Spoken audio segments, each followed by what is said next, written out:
Hi there! Here, we turn psychology books into clear, thoughtful audio journeys so you can understand the mind one idea at a time. Feel free to subscribe for more. Let's dive in together. We all like to think we are perfectly rational creatures in total control of our choices. But if we are completely honest with ourselves, we aren't. In The Laws of Human Nature, Robert Greene stripes away the polite fiction of society and shows us what's really running the show. Today, we are going to look at the hidden forces driving the people around you and the forces driving you too. So picture yourself sitting in the cockpit of a highly advanced, incredibly complex jet. Okay. You've got your hands firmly on the yoke, you're looking at all the glowing dials, and you feel completely 100% in control of exactly where this machine is flying. Right, like you are the captain of your own life. You decide the destination, you control the speed, you adjust the altitude based purely on, well, your own rational judgment. Exactly. But then you glance down and realize something kind of terrifying. The yoke isn't actually connected to anything. Oh, wow. Yeah, the dials are just for show. And the plane, it's actually being flown by an autopilot system that was programmed like 5 million years ago. And you have absolutely no access to the source code. Yeah. I mean, you were just along for the ride, desperately rationalizing the turns the plane is making entirely on its own. Welcome to today's deep dive, because that paradigm-shifting realization is exactly what we are going to explore with you today.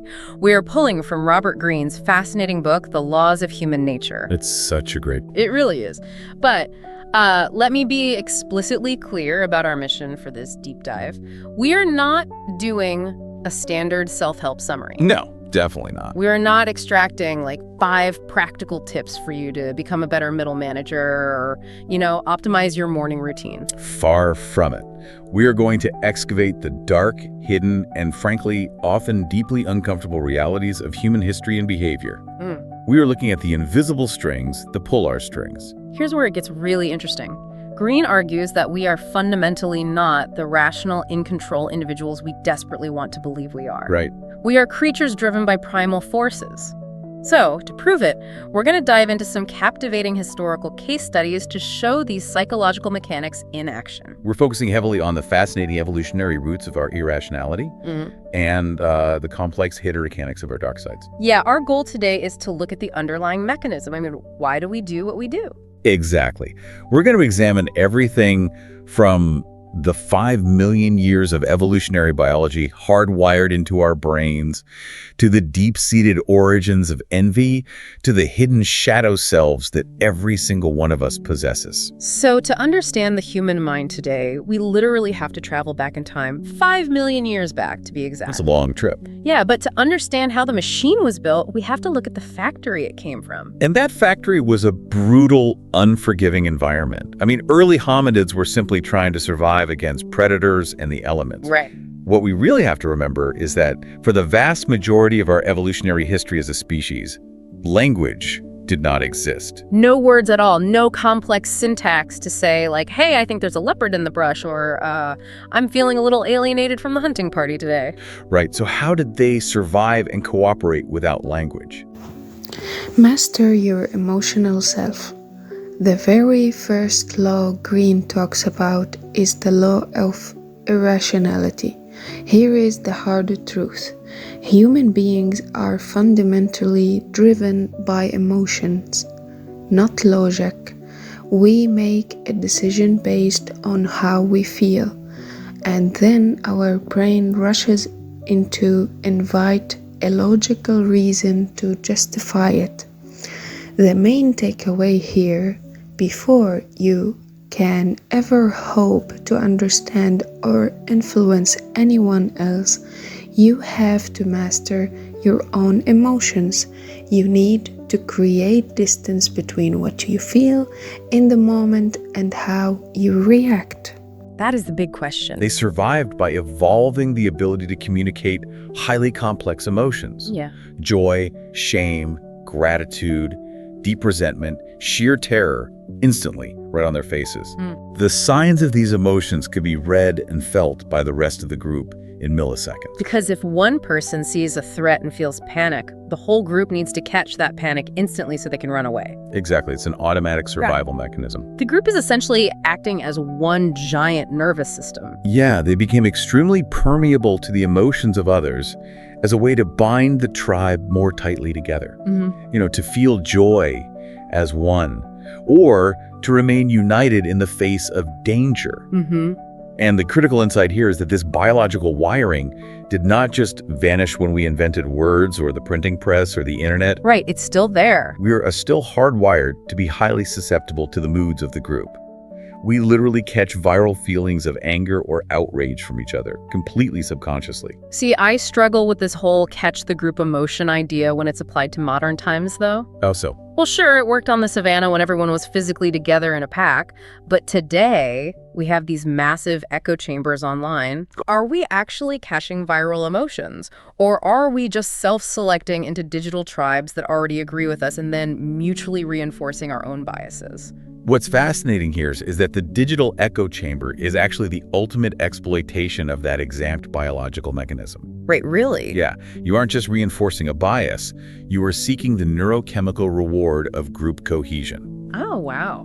When you log on and see a wave of outrage, your brain interprets that as a literal survival signal. It says, the tribe is under attack. I must feel this outrage too, or I will be cast out. That makes so much sense. Greene actually breaks down this lack of control into two distinct categories to help us understand the mechanics. He calls them low-grade irrationality and high-grade irrationality. Okay, break the difference down for us. What exactly is low grade? So low-grade irrationality is a function of the continual moods and feelings that flow just below the level of your consciousness. Like baseline static. Exactly. When you plan your week or make a career decision, you aren't aware of how deeply these subtle moods, maybe it's a lingering frustration from your morning commute, or just the general anxiety of your peer group, you don't realize how much they skew your thinking process. So it's not explosive? No, not at all. They just create ingrained biases. It's the baseline static of being human that distorts reality and leads to ineffective daily decisions. High-grade irrationality, then, must be when the static turns into a deafening siren. Perfectly said. High grade happens when those baseline emotions become inflamed due to specific pressures or threats. Like a trigger. Right. As we fixate on our anger or suspicion, it intensifies into a reactive state. Suddenly, everything you see or hear is interpreted exclusively through the lens of that inflamed emotion. Oh man. So a colleague's innocent question suddenly bleeds into this deep distrust. Yes, these reactive states are what lead people to violence, to manic obsessions, or disastrous, life-altering decisions.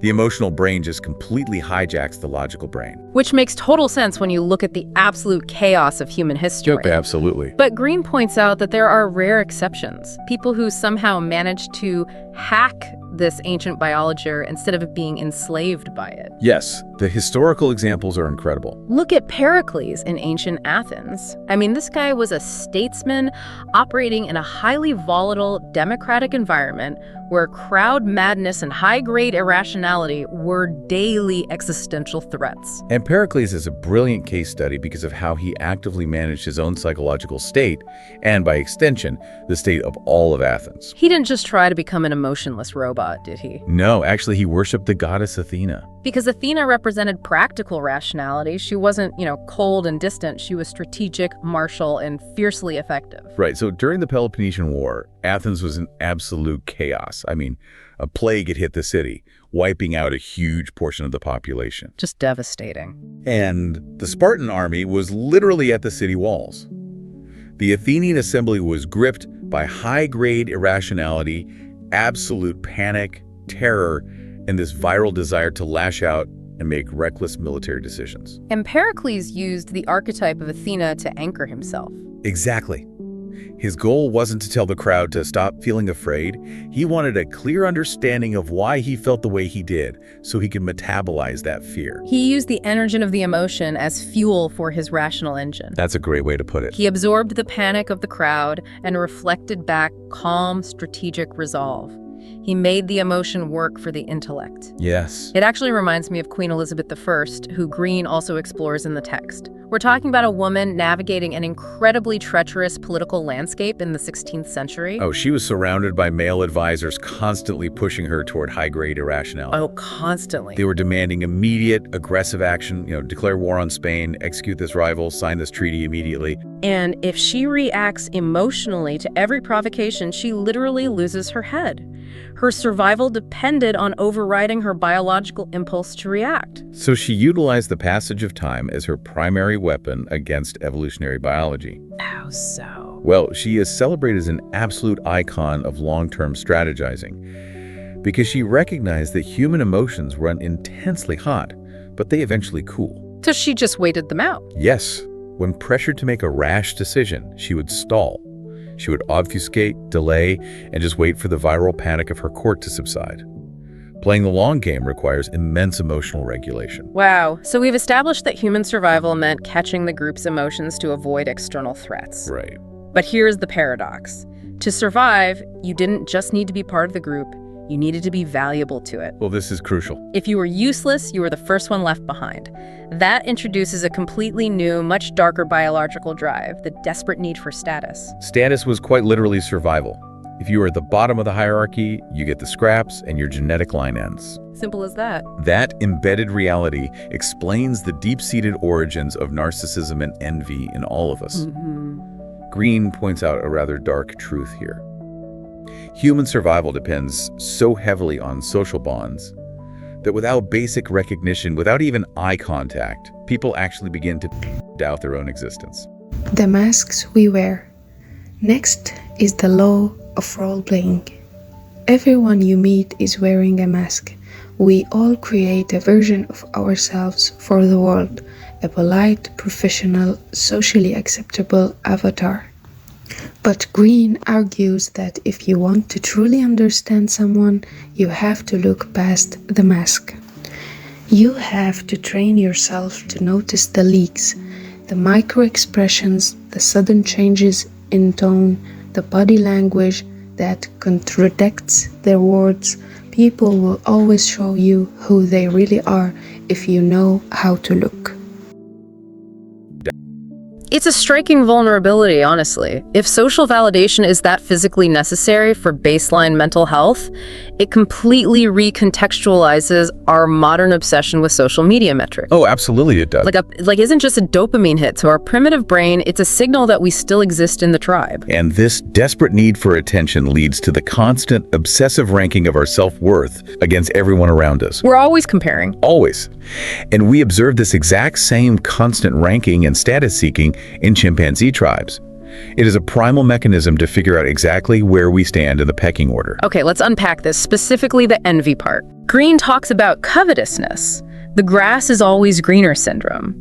He argues that covetousness actually gave early humans the imagination to innovate. Right, the desire for better. The thought process being, that guy over there has a sharper spear, I want a sharper spear, so I'm going to imagine and invent an even better one. Yes. But how does that evolutionary tool for innovation warp into the toxic envy that destroys relationships and careers today? Well, the mechanics of toxic envy are deeply rooted in our childhood development. Okay.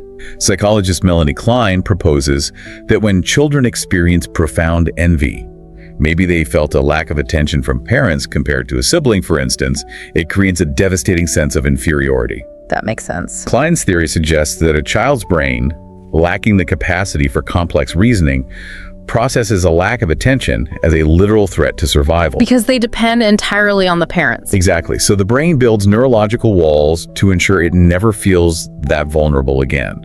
These children become what Klein calls brittle adults. How does that brittleness manifest? Like, think about you, the listener, right now, sitting in an office or a family gathering. What do these defensive walls look like in the real world? They manifest in fascinating, often destructive strategies to mitigate the pain of feeling inferior. One strategy is pure cynicism. Cynicism. Yeah. If I feel fundamentally less than, I might subconsciously decide to devalue everything good in the world. I'll mock success, tear down achievements, and claim nothing really matters. So think about the most passive-aggressive person in your office right now. We all know one. the one who constantly mocks the people trying hard, calling them sellouts or tryhards.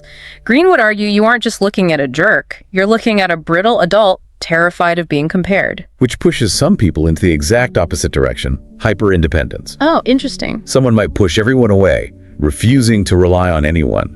If they don't need people, they are exposed to fewer scenarios where they might be evaluated and found wanting. That's incredibly defensive. It is. And at the most extreme end, some people will actually devalue themselves to avoid competition altogether. Wait, devalue themselves? Yes, they subconsciously sabotage their own success. Missing deadlines, blowing interviews, so they never even enter the arena where they could be compared to someone else. Wow. Envy and narcissism really are equal opportunity evolutionary bugs. They really are. They exist in business, in families, and across the entire political spectrum. Whether you're on the left or the right, no one is immune to this biology. Which brings us to a massive natural tension. Let's hear it. If we are bursting at the seams with these primitive, envious, aggressive, status-obsessed tribal emotions, but modern society demands that we act civilized, polite, and cooperative, where do all those dark feelings go? They don't evaporate, that's for sure. Confronting the shadow. Then there is the law of compulsive behavior, which brings us to one of the most fascinating concepts, the shadow. We all have a dark side, the selfish, aggressive, or insecure parts of ourselves that we bury deep down. Greene points out that people who claim to be absolute saints are usually the ones hiding the darkest shadows. The goal is to not kill the shadow. It's impossible. The goal is to acknowledge it, integrate it, and channel that raw, aggressive energy into something productive, like your creative work or your ambition. Right. They get buried. And this is where we encounter Carl Jung's concept of the shadow. The shadow. The shadow is the dark side of our character. It consists of all the repressed insecurities, all the aggressive impulses, and all the selfish desires that we carefully conceal from public view. And this starts from our earliest years, right? Because children naturally have wild, intense energy. They are selfish. They want what they want immediately. But parents have to socialize them. They have to. They discipline that energy, urging the child to be cooperative, to be the nice angel. So the parents aren't judged by the rest of the tribe. Exactly. And the more we repress our natural, sometimes darker impulses just to fit in and get approval, the thicker the shadow becomes. Much of this repression is essential for society to function smoothly. I mean, we can't have everyone acting on every primal urge. Right, that would be chaos. But in the process of building that civil facade, a large part of our authentic nature moves underground. It sounds like emotional hydrodynamics. Oh, I like that. Like if you block a raging river with a massive concrete dam to make the surface look placid and nice, the water doesn't just disappear. The pressure simply builds exponentially underneath the surface. The Roman poet Horace perfectly captured this dynamic. He said, "You can throw out nature with a pitchfork, but she'll always come back." That's brilliant. You can try to stab away your dark side, you can bury it under a mountain of politeness, but the pressure will eventually fracture the concrete. Because it is deeply draining to constantly maintain that dam. To present a nice, confident front 24 hours a day requires immense psychological energy. It's exhausting. Because of that exhaustion, the shadow inevitably seeks release. It wants to relieve the inner tension.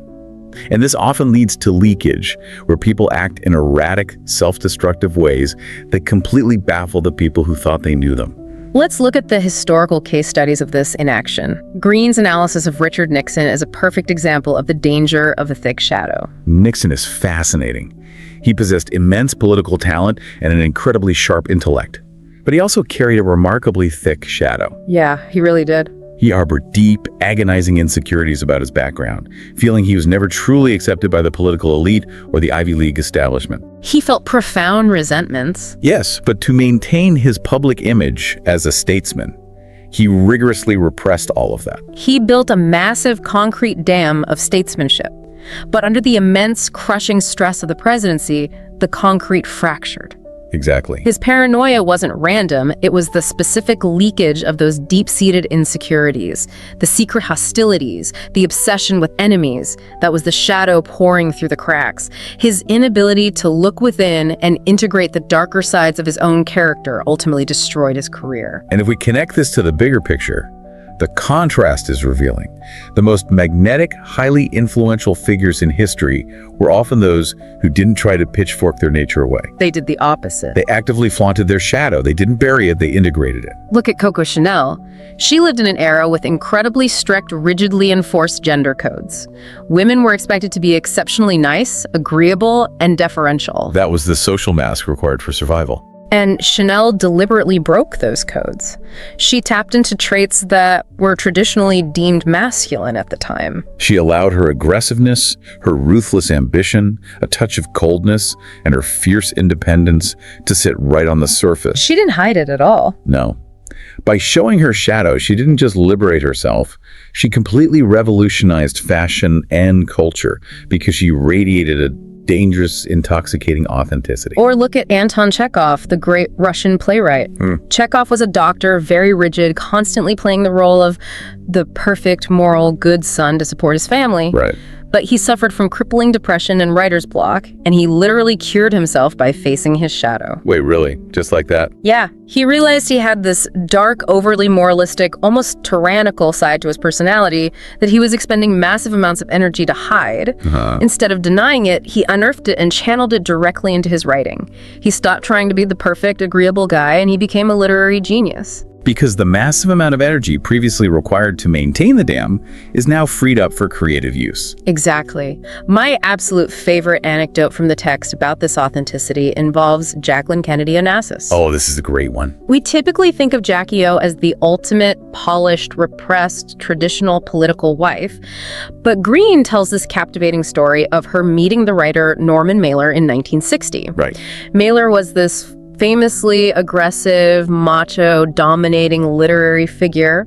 And the culture of 1960 dictated that a political wife should be very polite, very deferential, and certainly intimidated by a man like Mailer. But she completely flipped the script on him. She looked at him, and Mailer later noted that she had this look in her eyes. He described it as looking like a very naughty 8-year-old indeed. I love that. She showed a droll, hard, almost malicious streak. She was quietly mocking him. She refused to hide her dark, mischievous side, and it completely disarmed him. It's so powerful. Her refusal to just play the repressed, two-dimensional role is exactly what made her so authentically magnetic. That is the immense power of the integrated shadow. When you acknowledge those desires and impulses, they no longer lie hidden in corners of your personality, twisting and operating in secret, destructive ways. Right. You release the demons, and in doing so, you actually enhance your presence. You become a complete, formidable human being. So, what does this all mean? We've traveled from the harsh reality of the African savannah 5 million years ago to the plague-ridden streets of ancient Athens with Pericles, to the tense Oval Office, to a fascinating dinner party with Jackie O. We've covered a lot of ground. We have, and the journey shows us that understanding human nature isn't about pointing fingers or judging the people around you. It's a mirror. It really is. It's about realizing that every single one of us is cut from the exact same evolutionary cloth. We all have that primal brain reacting to the moods of the group. We all suffer from the neurological walls built by early envy. And we all possess a hidden shadow that we work exhausting hours to keep in the dark. Acknowledging that shared biological reality is incredibly empowering. It removes the illusion that everyone else has it perfectly figured out. Nobody does. But I want to leave you with a final, lingering thought drawn directly from Greene's work regarding the shadow. We mentioned earlier that the shadow tends to emerge more as we get older, simply because we tire of maintaining the dam. Right, we tire of wearing the masks we've been forced to wear since childhood. The heavy masks of society just get too heavy to carry anymore. So consider this the sudden midlife crises, the abrupt career changes, or those bizarre behavioral shifts we so often fear in ourselves and judge so harshly in others. Yeah. What if they aren't signs of someone losing their mind? What if instead that is simply the authentic, suppressed childhood self finally demanding to be set free?